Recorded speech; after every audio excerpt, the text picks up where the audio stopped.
good drummer.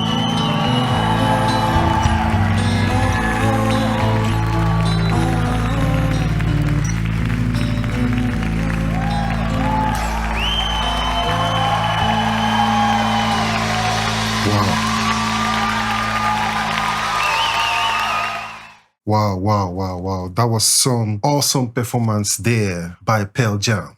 Wow. Nice vocals, man. I love the way he pulled through with the intensity from the beginning to the end of the music. His vocals is magical. His vocals is totally excellent. Most of the time when you watch people do stuff like this, you might think it's easy. You might think it's just about having a microphone and then opening your mouth to sing, man. What he just did here takes years of practice, years of singing to be able to do it this good. And trust me, he delivered it 100%. Because, man, the vocals I heard, man, it wasn't just one pattern of vocals. There were times when he had to strain himself, like really make his voice sound screechy. You get what I'm saying? And all of the times when he had to make other sounds like ooh, you know, and all that. And then the normal singing, man, that's some high level of vocal prowess, some high level of vocal skill. And trust me, I must say he is extremely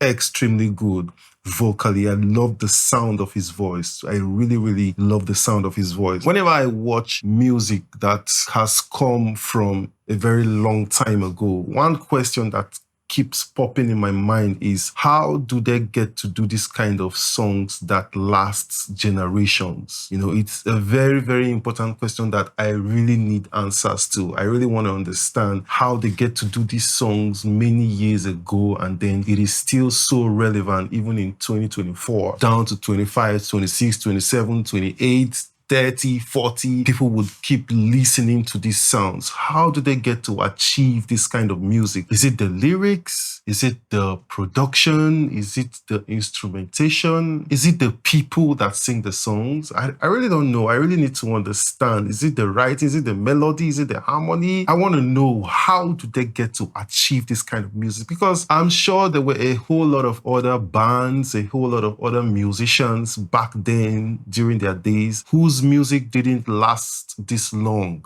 Okay, so how were some of these groups, how were they able to achieve this kind of music that would transcend time, would transcend generation, would last many years, still in the front line, still trendy, still sounding this good?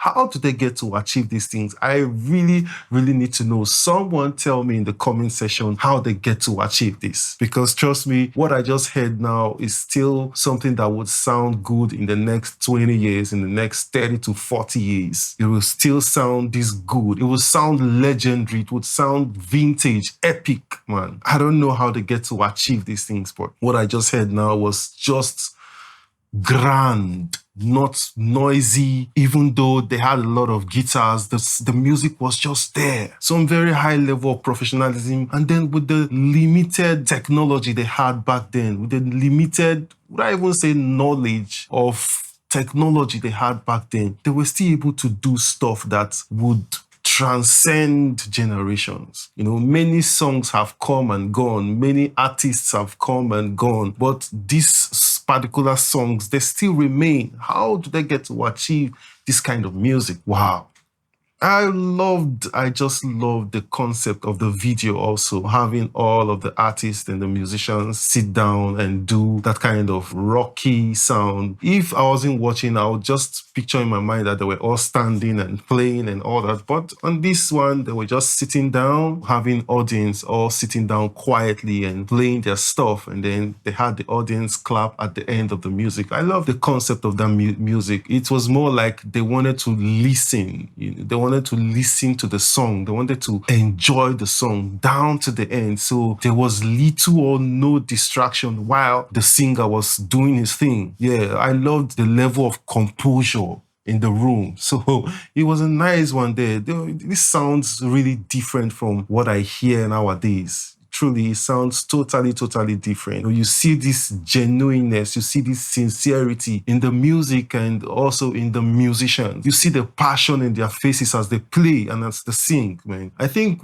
that's part of the reason why their music get to last so long, because they did this with so much sincerity and so much love for the art. They did it with so much genuineness. So I think the position of the heart also plays a role as to how long their music get to last. I'm sure you get what I'm saying. So I think, yeah, that plays a role too, but I'm sure there are other factors that they get to consider while creating their music that makes it last so long. Even with all of the kind of music we hear these days, people still go back to 30 years ago, 40 years, 50 years ago to listen to some of this kind of songs. So I really appreciate their level of professionalism. I really appreciate their level of genuineness, the level of love that they had for this craft. Really, really, truly, I appreciate it. And this sound is something that, like I said, would be played over and over and over again, maybe till the end of the world. So it was a beautiful one. I also loved how the mix sounded. Okay, yeah, it is not as clear as what we get to hear nowadays. I'm sure because of how long it was that they did the songs, but then you could hear how natural the music sounded. You could hear how, especially the drums. I loved how the drums and the drummer played too. Okay, yeah, I loved how the audio engineers mixed the drums. Really, really nice and clean. The sound of the hi-hats, the cymbals, and the toms and the snare, they came out really, really nice. And something I liked about the song also was the intro. I don't know if it was a bass guitar or it was two acoustic guitars that played that intro, but I loved how thick the music sounded there. I loved how thick and clean, the intro sounded. So it was a beautiful one here by Pearl Jam. It's nice to have you on my channel. Please, if you're new here, do well to like, do well to leave a comment, and most importantly, subscribe. I love you all. Bye-bye.